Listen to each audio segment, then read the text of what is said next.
Matapos ang pagpapakilala sa tatlong mafia families ng Kakin at ang pagdating ng Phantom Troop, nasisimulan na nila ang paghahanap kay Hisoka. Ngayon na i-review na natin ang chapter 372 o ang episode 33 ng ating Dark Continent series. Sa wakas, masasaksiyan na natin kung ano na nga ba ang mga mangyayari sa first day ng NEN training ni Kurapika at ang isang paghihigante na papas lang sa isang guard. At bukod pa riyan ay may kita rin natin dito ang isang panibagong alyansa at ang nakakagulat at questionable na pangyayari. Kaya naman, this is Mr. Anamiken at huwag na natin patagalin pa. Let's go! 俺がお前との約束を尊重するのは Ang pamagat ng ating chapter ngayon ay disappearance. At nagsimula ang eksena dito kay Fury Cove na tinitignan ang flow ng aura ng mga guards ni Hulkenberg, in which ay napasabi siya sa kanyang isipan na wikang napaka-obvious naman daw ng mga to na ang mga baguhan ay hindi raw kayang magpalabas ng ganitong kadami ng aura, na at this point ay pinapakita lang daw nitong dalawa ang kanilang experience sa NEN. Ayon pa kay Fury Cove na ano ba raw ang punto ng kanilang hindi pagtaas ng kamay kanina nung tinanong sila ni Kurapika kung sino ang nakakagamit dito sa kanila ng NEN. Nasadyang mga tanga ba raw talaga ang mga guards ng ikasyam na prinsipe na si Hulkenberg. Maya-maya pa ay napansin din ni Kurapika ang issue na to, kaya dito niya sinabihan itong dalawa na sabing schedule at Yurihei. Sumagot naman si Yurihei na ano yun, in which ay sagot naman ni Kurapika na nakakagamit kayong dalawa ng NEN. Tinetestingan niyo ba ako rito? Kaya ay sabi naman dito ni schedule na hindi. Sabi naman ni Yurihei na tungkol dyan ay pwede ba raw nilang makausap itong si Kurapika na mag-isa lang. Nasagot naman ni Kurapika na for security reasons ay hindi raw siya pwedeng umalis sa kanyang kinatatayuan ngayon at hindi rin daw niya hinihintulutan na makalapit sila sa kanya. Pero pwede niya raw itong makausap mamaya pagkatapos ng NEN class. Nasagot naman ni Yurihei na okay. Habang sa isipan naman dito ni Fury Cove ay sabi pa niya na so hindi raw aware ang dalawang to na nakakagamit pala sila ng NEN. Na bakay namanipula raw sila o di kaya ay kagagawan daw ito ng NEN beast ng kanilang prinsipe na si Hulkenberg. Dito naman sa isipan ni Sakata na narinig niya ang sinabi ni Yurihei ay sabi niya sa kanyang isipan na baka ang goal daw talaga ng mga guards ni Hulkenberg ay manatili rito sa room. Na gusto rin daw niyang maging presente rin dito sa room para obserbahan sila. Pero magdedepende raw ito kung ano raw kaya ang iniisip ni Kurapika sa kanyang paraan ng paggamit ng baril noon. Kasunod niyan ay balik dito kay Fury Cove. Ayon pa sa kanya na aside sa dalawang to, nakasama sa apat na NEN users na sinabi niyang nagpapanggap na hindi nakakagamit ng NEN,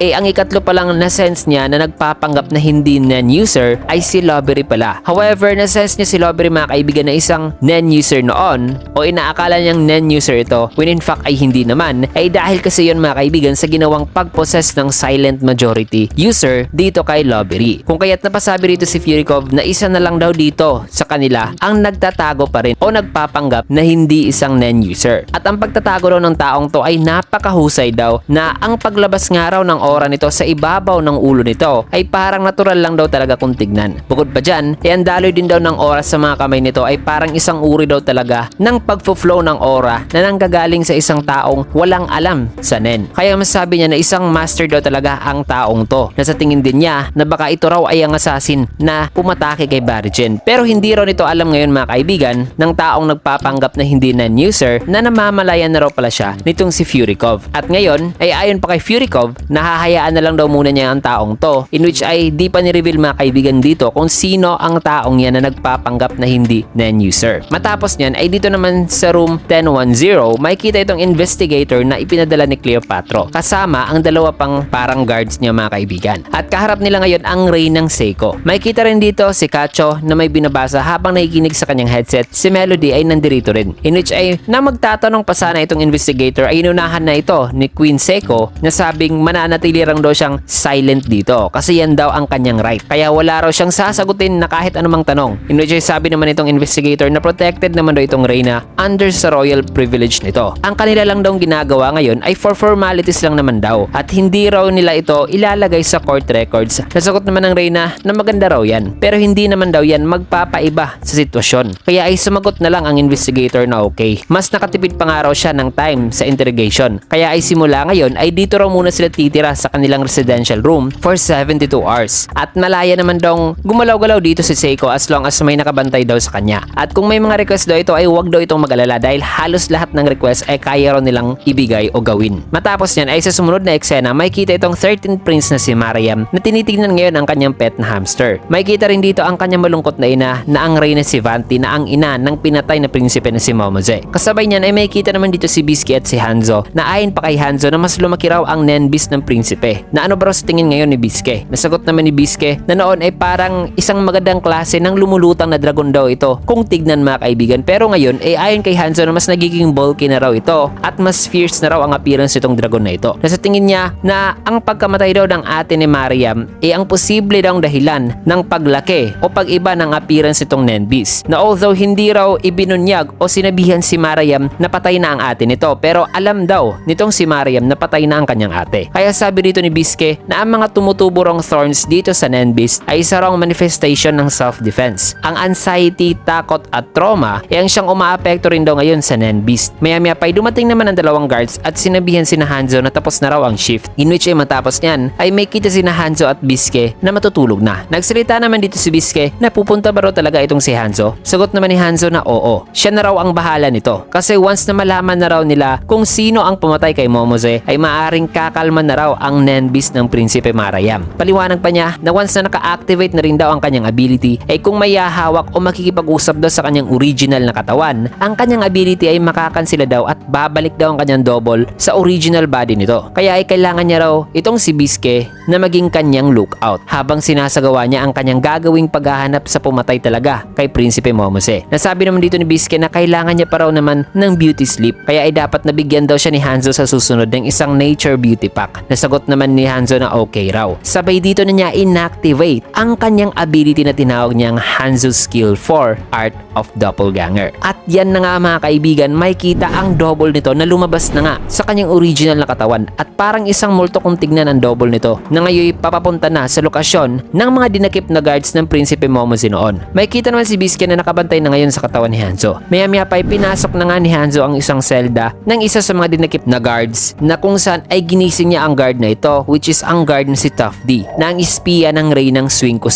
Isa ito sa mga guard mga kaibigan na natutulog noon sa kwarto nung nangyari ang krimen, in which ay ang kasama niya noon ay ang guard na si Nagmam. At base sa nakaraang chapter na ang isa sa dalawang to ang pinagsosuspetsahan talaga ni Hanzo na ang siyang pumatay sa Prinsipe Momose. So matapos yan ay kinausap naman ni Hanzo si Tough D at sinabihan na naparito raw siya para tulungan nito kasi gusto raw ng First Prince si Benjamin na makita itong si Tough D. Natanong naman ni Tough D na si First Prince Benjamin. Sagot naman ni Hanzo na gusto raw kasi itong i-recruit ng Prinsipe Benjamin. May sinagawa na raw kasi silang deal sa mga army na kung saan ay isi-set up daw nila si Nagmam na nasa kabilang selda. Na ang kanilang gagawin kay Nagmam mga kaibigan ay gagawa sila kunwari ng suicide note ni Nagmam na ang isusulat nila dito ay ang isang confession umano na si Nagmam ang pumatay sa Prinsipe Momose. Pero para mas kapani-paniwala raw ang suicide note mga kaibigan ay dapat na may maihain daw silang accurate na impormasyon sa court trials. Kaya ay ang kailangan daw nilang ilagay sa note ay ang pinaka-precise daw na paraan sa kung papaano pinatay ang prinsipe. Kaya ay dapat na ibunyag daw nitong si Tough D ang sikreto nito sapagkat dahil sanay sa publiko na raw ang tungkol sa Nenbis at Nen ay ngayon ay tinatanggap na raw sa korte ang mga ebidensya na may kinalaman sa paggamit ng Nen. Kaya ang kanila daw dapat na gawin ngayon ay ilagay daw nila ang specific at detalyadong impormasyon patungkol sa ability na ginamit sa pagpatay para magsilbing kapanipaniwala nga talaga mga kaibigan sa note ni Nagmam na siya talaga ang pumatay. So parang niloloko dito mga kaibigan nitong si Hanzo na isi-set up na lang nila si Nagmam para malaman niya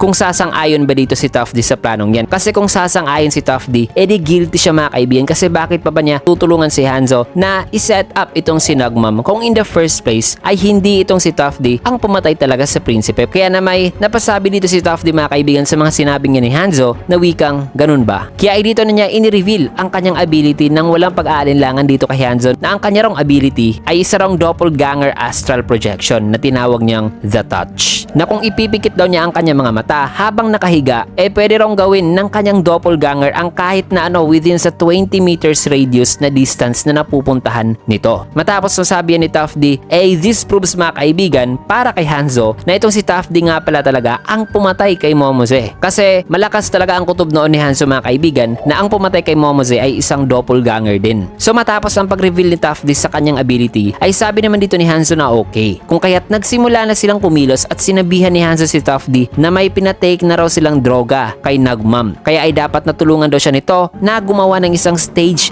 suicide. Napapatay nila si Nagmam in a form na parang nag-suicide lang daw ito. Isang utos na silang ayunan naman kagad ni Tough D. Kasi sino ba namang tatanggi mga kaibigan na tinulungan ka na para makawala sa iyong krimen na ginawa. Subalit sa isipan naman nito mga kaibigan ay bigla namang nagtaka rito si Tough D na sabing, teka, parang mo nalaman na ako yung nanang hindi pa nga natapos ang tanong na yan ni Tough D ay dito na siya diretsong sinakal ni Hanzo gamit ang isang malaking lubid para magmukhang nagpakamatay na rin itong si Tough D mga kaibigan. Sabay sinabihan siya dito ni Hanzo na isa rang 50% chance ang ginawa niya para malaman kung sino talaga ang pumatay sa prinsipe. Pero tinest niya lang daw talaga ng una itong si Tough D. Kaya na may matapos ang matagumpay na paghiganting yan ni Hanzo ay sa sumunod naman na eksena dito sa room 1008 maririnig dito ang mga babaeng nagtatanong na sabing, sabihan mo kami, ano ang gagawin mo sa susunod na banquet? Patawang sagot naman itong prinsipe sali-sali na sabing isang surprise daw ang kanyang gagawin. Tanong naman itong babae na di ba raw sila pwedeng dumalo sa banquet? Nasabi naman itong isa na dahil sa hindi raw nila makikita sa next banquet kung paano raw babaguhin ni Sali-Sali ang mundo based sa kanyang sinabi nga noon sa kanyang ina,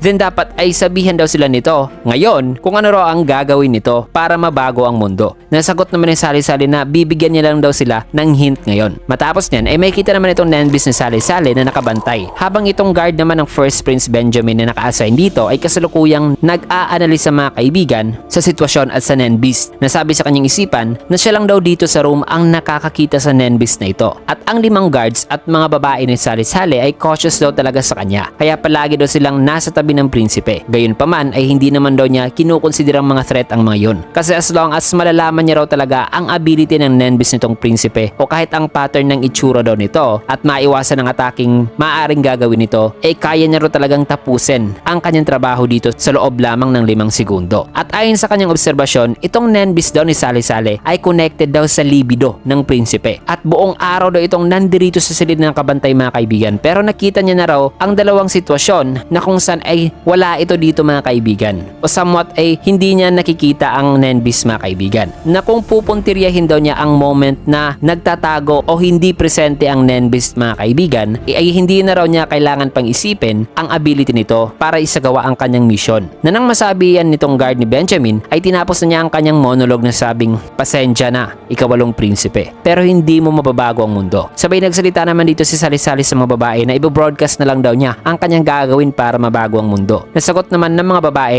na ayos. Matapos ang eksenang yan ay dito naman sa room 1006, maririnig dito ang boses ng Prinsipe Tyson na tanong nito sa kanyang isang guard na kamusta ba raw ang kanyang librong Book of Tyson? Binasa ba raw nila ito? May nabago ba raw sa kanilang puso nang binasa nila ito? Nasagot naman itong guard na opo. Ang mga words daw na nasa libro ay tumatak daw talaga sa kanya na ang bawat linya ay napakaganda na gustong-gusto niya raw talagang samantalahin ang linya na nasa libro. Dalag pa nitong si Giuliano na kahit ang mga title nga lang daw ng mga chapters na nasa table of contents ay talaga na may napakatindi raw talaga. Nasa isipan naman ngayon ni Izunavi habang nagsasalita si Giuliano na sabi pa niya na kailangan na lang daw aminin nitong si Giuliano na hindi talaga nito binasa ang libro. In which nagsalita naman dito si Izunavi na wikang patawad po pero hindi ko po nabasa ang libro. Nasagot naman ng prinsipe na ayos lang daw. May mga tamang panahon naman daw at pacing para sa lahat ng bagay. Pero sigurado raw siya na may something special daw talaga sa loob ni Izunavi na ang kanyang libro ay tutulong daw talaga sa kanila na mapa-improve pa sa next stage ang something special na yan. Nasagot naman ni Giuliano na ang kanyang mga emosyon ay nag-e-evolve na nga raw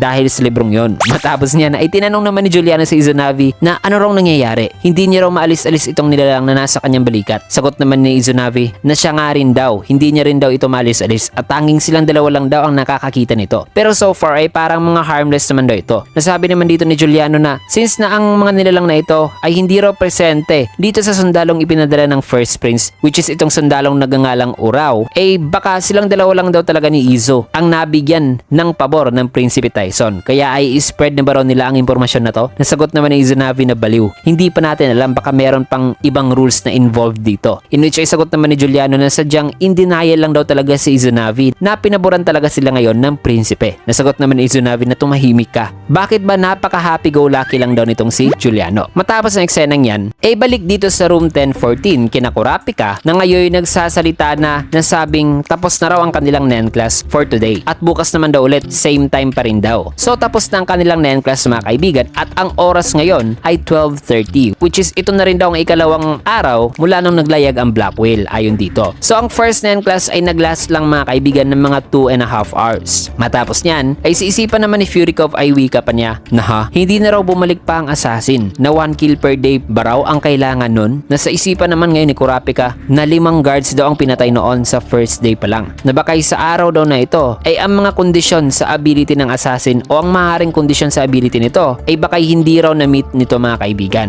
Maya-maya pa ay nilapitan naman ni Sakata si Kurapika at sinabihan nito na gusto niya raw maging presente sa diskusyon na gagawin nila ng guard ni Hulkenberg na si Yurihei. Nasagot naman ni Kurapika na paumanhin pero nang nagsasalita pa sana dyan si Kurapika ay sabi naman dito ni Sakata na kung may kailangan mang malaman then dapat daw nila itong malaman at may right din daw sila na malaman ito. Sabay pabulong pa niyang sabi rito kay Kurapika na kung hindi raw pala nila mapaprioritize ang pagbibigay ng impormasyon sa third prince na si Zhang Lei then wala na raw silang rason pa para manatili rito. Nasa tingin ba raw ni Kurapika na kaya nilang i-handle ang lahat ng nangyayari ngayon kung dadalawa lang sila ni Bill ang nandirito? Na di ba napaka-unexpected nga raw na may pinatay kanina habang ang lahat ay nandirito rin sa loob. Na nang masabi yan ni Sakata ay dito na na-realize ni Kurapika na ito raw pala ang ikalawang problema na sinabi sana sa kanya noon ni Bill pero di na niya narinig dahil nahimatay siya noon mga kaibigan. Kaya ay dito na sumagot si Kurapika na iginagaranti niya raw talaga na makukuha raw ni Sakata ang impormasyon pero this time ay dapat muna daw itong maghintay. Sagot naman ni Sakata na hindi. Alam mo naman na maalam ako sa seguridad. Kaya kailangan dong ibahagi ni Kurapika ang lahat ng impormasyon patungkol sa Nen na lalabas dito mga kaibigan sa residential nila. Kaya matapos niyan ay bigla namang lumapit si Yurihei at sinabihan si Kurapika na kung nag-aalitan kayo tungkol sa amin, then sasabihin na raw niya ang impormasyon tungkol sa kanila. Nasabi pa niya na ang kanilang prinsipe daw na si Hulkenberg ay gusto na raw tapusin ang bagay na to kung posible. Direk pa niya na kailangan daw nilang malaman ang impormasyon kasi tungkol sa Nen Beast para masettle na raw ito sa mapayapang paraan. Nagkasundo naman dito si Sakata at Kurapika sa sinabi niya ni Yurihei kaya dito na ipinakita ni Yurihei mga kaibigan ang misteryosong balahibo ng ibon na nasa kanilang kamay ngayon. Napaliwanag pa niya na ang lahat daw ng guards pati na ang Prinsipe Hulkenberg ay may ganito rong marka sa kanilang left hand para raw itong tattoo na hindi raw nabubura. At according daw kay Prinsipe Hulkenberg na nawalan daw ito ng malay noon matapos daw niyang matagpuan sila o ang mga guards nito na wala ring malay. At nung nagising na raw ito ay doon na raw niya nakita ang marka na to sa kanyang kamay. At ang nakakapagtataka pa raw dito mga kaibigan ay wala daw silang memory noon sa kanilang pagkahimatay kahit na nakita sila ni Hulkenberg na walang malay. At hindi rin daw nila namalayan noon na napaka-unnatural daw para kay Prinsipe Hulkenberg na natutulog sa mga oras na yun mga kaibigan bago ito nagising. Nung sa panahong inaayos pa nila ang mga kagamitan mga kaibigan sa loob ng residential room ni Hulkenberg. Kaya ay paliwanag naman dito ni Kurapika sa mga sinabing niya ni Yurihei na ang pagre-revise daw sa memory ng isang tao ay isang common daw na klase ng atake mula sa isang manipulator. Na dahil sa ang memory daw ng mga inatake ay binura na, ang mga biktima ay hindi raw talaga ganong magpapanik sa biglaang pag-appear ng marka nito sa kanilang kamay kasi wala silang nakitang memory mga kaibigan sa paglagay ng marka na to sa kanilang mga kamay. Dahil pa ni Kurapika na ang pagre-revise daw ng memory o ang memory revision na ginamit sa kanila ay isang klase daw ng pagmamanipula na tinatawag na soliciting manipulation. Tanong naman ni Yurihei na soliciting, sagot naman ni Kurapika na ang soliciting manipulation ay isang manipulation na kung saan ay binibigyan naman daw ng freedom of choice ang target ito like kagaya ni na Hulkenberg mga kaibigan na hindi naman nagmumukhang may kumokontrol sa kanila. However, ang kilos daw ng mga targets like kina Hulkenberg ay naayon daw sa kagustuhan ng manipulator o nang nagmamanipula sa kanila. So kahit parang kung tignan ay may free will sila pero ang kanilang mga galaw mga kaibigan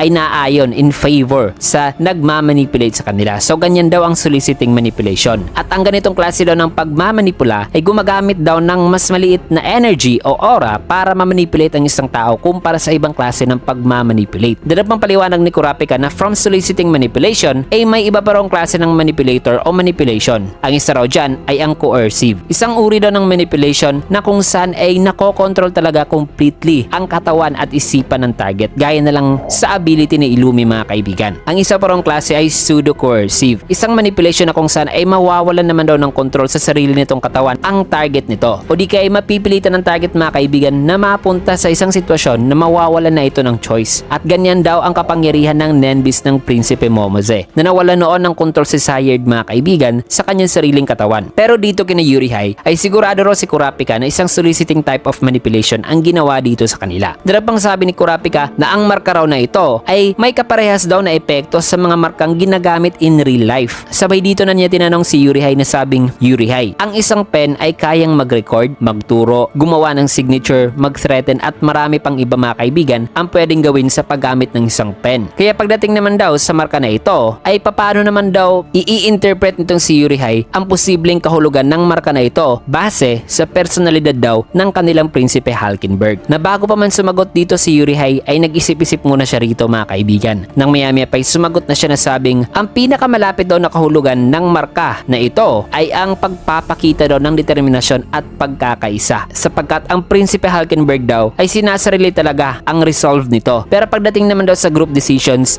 ang natural daw na karisma ng prinsipe ay nag-i-influence daw talaga sa resulta ng kanilang ginagawa. Kaya ang marka raw na ito ay masasabi niyang ang pruweba sa mga taong may kapareho raw mithiin sa kanila. Matapos masabi yan ni Yurihei ay nag-agree naman dito si Kurapika sa kanyang interpretasyon sa mark na nakalagay sa kanilang kamay. Nasabi pa rito ni Kurapika na sang-ayon ako dyan kasi nagme-make sense din daw ito sa kung bakit nakapwesto daw ang marka na yan sa pinaka-visible at obvious na parte ng kanilang katawan. Subalit ang mithiin daw ng prinsipe ay ang problema raw dito. Nasagot naman ni Yurihei na oo, tama raw si Kurapika kasi ang mithiin ni Halkenberg ay kabaliktaran naman daw sa mithiin ng isang partisipante sa succession contest. Kaya tanong naman ni Sakata na paanong kabaliktaran. Paliwanag naman ni Yurihei na ang ikasyam na prinsipe ay may kagustuhan daw i-abolish o ibahin talaga ang kasalukuyang monarkiya ng Kakin. At ang succession contest na ito ay isa raw talagang golden opportunity para makuha ang trono at matupad ang mithiin na yan. Subalit, ang patayan mga kaibigan sa magkakapatid na ito ay hindi raw ang bagay na gusto ni Halkenberg. Kaya sinabihan nga raw noon ng prinsipe Halkenberg ang hari na gusto niyang mag-withdraw sa succession contest in hopes na magtatapos ang succession contest mga kaibigan kung mag-withdraw siya. Kaya dagdag pa ni Yurihei na ang pag-unawa raw kasi ni Halkenberg sa hustisya ay in conflict daw talaga sa ambition sana nito. Kasi obviously mga kaibigan na sa case ng Kakin ay hindi talaga pwedeng makuha ang trono nang walang pinapatay na tao, walang patayan na magaganap. Kaya ay sabi pa rito ni Yurihei na committed daw kasi ang prinsipe Halkenberg sa kanyang mga morals. Kahit na sabihin pa natin mahirap at malayo ang daan na tatahakin ito para makamit lang ang mithiin nito. Subalit siguro ay hindi raw yan ang kagustuhan ng Nenbis ni Halkenberg. Matapos ng sabi ni Yurihei ay tumahimik na lang dito si Kurapika. Sabay gumawa naman ng number 4 si Kurapika gamit ang aura nito at tinanong si Yurihei kung nakikita ba raw nito ang numero. Nasagot naman ni Yurihei na isang aura pero hindi niya raw nakikita ang numero. Kaya sabi rito ni Kurapika na half awakened daw si Yurihei na nakakagamit daw ito ng Nen sa limitadong paraan lamang pero hindi naman daw nito nakokontrol ang Nen. Kaya ay naniniwala raw siya na ang activation ng awakening ni Yurihei as a Nen user ay maaring konektado raw sa mga actions na gagawin ng kanilang prinsipe. Pero kung ang prinsipe daw nila ay may marka din ng ganito gaya sa nasabi na ni Yurihei, then masasabi ni Kurapika mga kaibigan na isang delikadong senyalis daw yan. Tanong naman ni Yurihei na ano ba raw ibig sabihin ni Kurapika dito? In which ay paliwanag rito ni Kurapika na kung wala raw pinagkaiba ang kanilang marka sa marka na nasa kamay ng kanilang prinsipe, then maaaring nag-i-indicate daw ito na iniisip ng kanilang prinsipe na siya at ang mga supporters nito ay equal lang sa kanilang mga mithiin. Ang idea raw yan ay maganda naman daw na equal lang sila. Pero nagpapakita rin daw kasi na ang risk na pwedeng makuha sa ability na ito ay equal din daw na naibibigay sa lahat ng may marka nito. At the more na mas makapangyarihan ng isang ability ay the more na may mga mahihirap daw itong kondisyon and the more na mas nagiging malubha din naman daw ang masamang epekto o kapalit nito sa kanila kung sakali mang hindi matupad ang isang kondisyon para sa isang ability na yan. At kung pagbabasihan daw niya ang ugali ng prinsipe base sa kanya narinig at base sa reputasyon nito, then masasabi daw nitong si Kurapika na hindi raw siya masosurpresa pa na ang kapalit ng ability ng Nenbis kung sakali mang mag-fail ito mga kaibigan ay ang buhay daw mismo ng prinsipe. Yan ang theory dito ni Kurapika na kung ganon ay ang failure sa pag-fulfill sa kondisyon ng ability ay magre-resulta din sa pagkamatay hindi lang sa prinsipe kundi basically sa lahat ng mga guards na may marka nito mga kaibigan. So yan ang nagpapadelikado daw dyan mga kaibigan na parehas lang kasi silang may ganitong marka na nasa kamay nila. Kung kaya't sinabihan na ni Kurapika si Yurihei na importante raw para sa lahat ng may marka na i-determine at malaman kung ano raw talaga ang tungkol sa ability na ito para maiwasan daw nila ang mapait na kapalaran ng prinsipe. Nasabi naman ni Yurihei na masusunod. Sinabihan din ni Kurapika si Yurihei na sabihan lang daw siya nito kung may madidiscover pa raw ito tungkol sa ability na yan upang makagawa raw siya ng specific plans. Nasagot naman ni Yurihei na magandang offer daw yan pero na nagsasalita pa rito si Yurihei ay nagpaliwanag man dito si Kurapika na sabing siguro naman ngayon alam mo na ang kagustuhan ng ikawalong reyna ay hindi talaga isang duguan mga kaibigan na laban o ayaw raw talaga ng reynang Oito ng patayan. Kaya ay hindi raw talaga nila aabusuhin ang impormasyon na nakuha nila rito kay Yurihei. Nasagot naman ni Yurihei na naniniwala daw siya o may tiwala daw siya rito kay Kurapika. Pero patungkol tungkol sa sinabi nitong nila na ayon sa sinabi kanina ni Kurapika na hindi raw nila aabusuhin ng impormasyon na ibinigay nitong si Yurihei,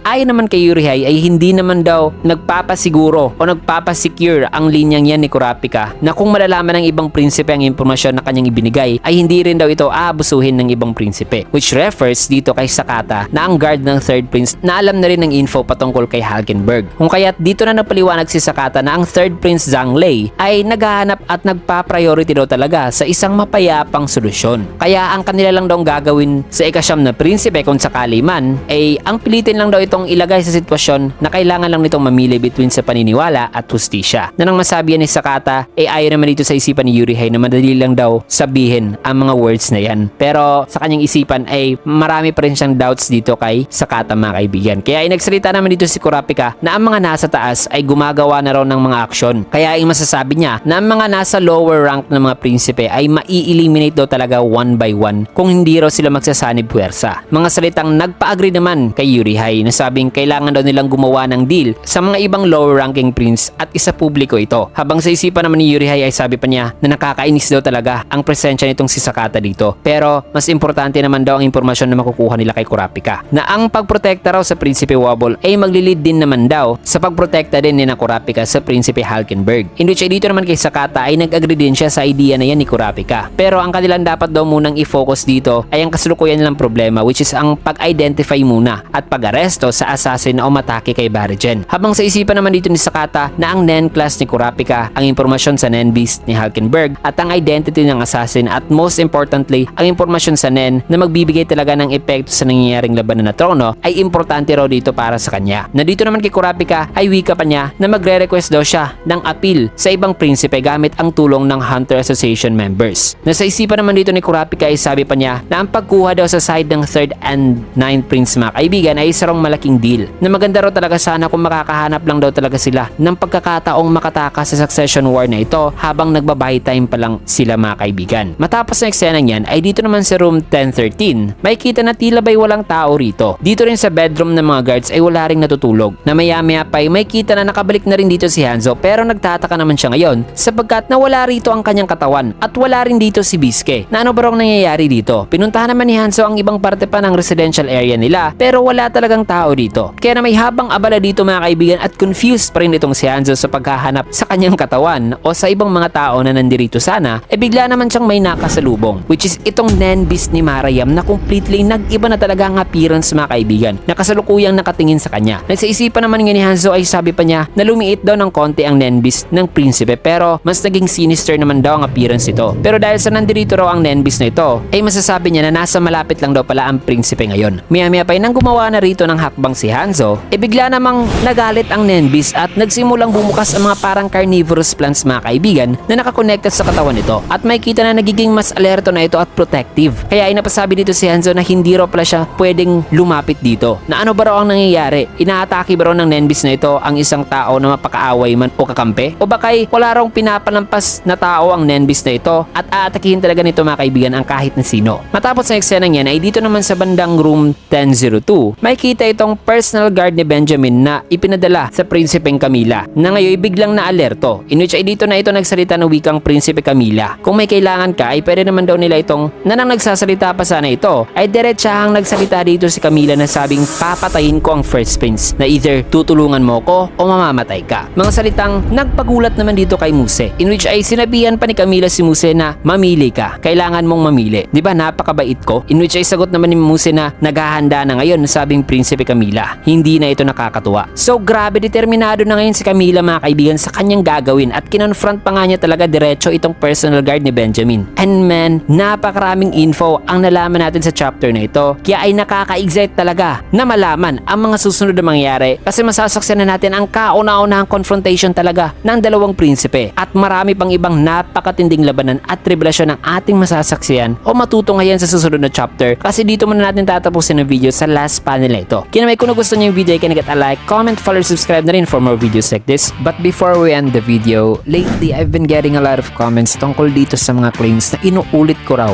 ang mga chapter reviews natin sa Hunter x Hunter. At ang like ko talagang nire-reply sa kanila ay ang comment na baka po ay sa ibang channel niyo po napanood ang chapter na to. Since alam naman natin nakakasimula ko palang mag-review nitong Hunter x Hunter at alam naman natin na matagal nang nireview ng ilan o ng iba ang mga chapters na nire-review natin ngayon. Kaya yan madalas ang nire-reply ko mga kaibigan. However, may isang tao talaga na nag-comment na naninira daw ako sa ibang reviewer base sa komento kong yan. At worst ay sinabihan pa akong maaaring nandi-delete or nagpa-private daw ako ng video para may upload ko ulit ang same chapter. At ginagawa ko raw kayong syunga dahil inuulit ko lang daw ang mga Hunter x Hunter reviews natin. Like man, sinong nasa matinong pag-iisip na content creator ang gumagawa niyan? At kung meron man, well, ibahin mo ko. Alam naman ng mga long time subscribers ko na ang pagre-review ko ng Hunter x Hunter ay bago ko pa lang talagang sinimulan. And I take pride of what I do, which is ang paggawa ng magandang review as much as possible para sa inyo. Kaya ano bang magigain ko kung uulit-ulitin ko lang ang same chapter by deleting the previous videos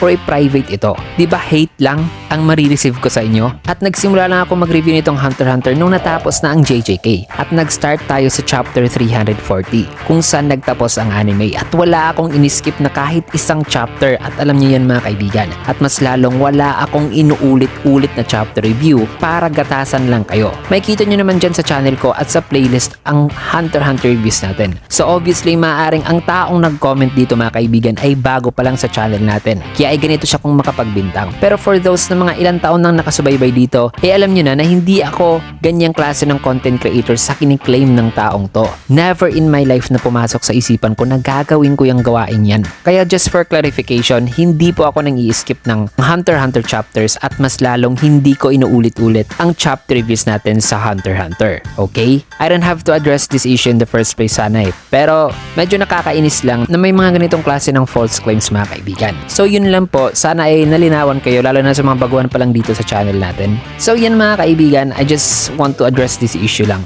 Maraming salamat and see you guys again on my next video.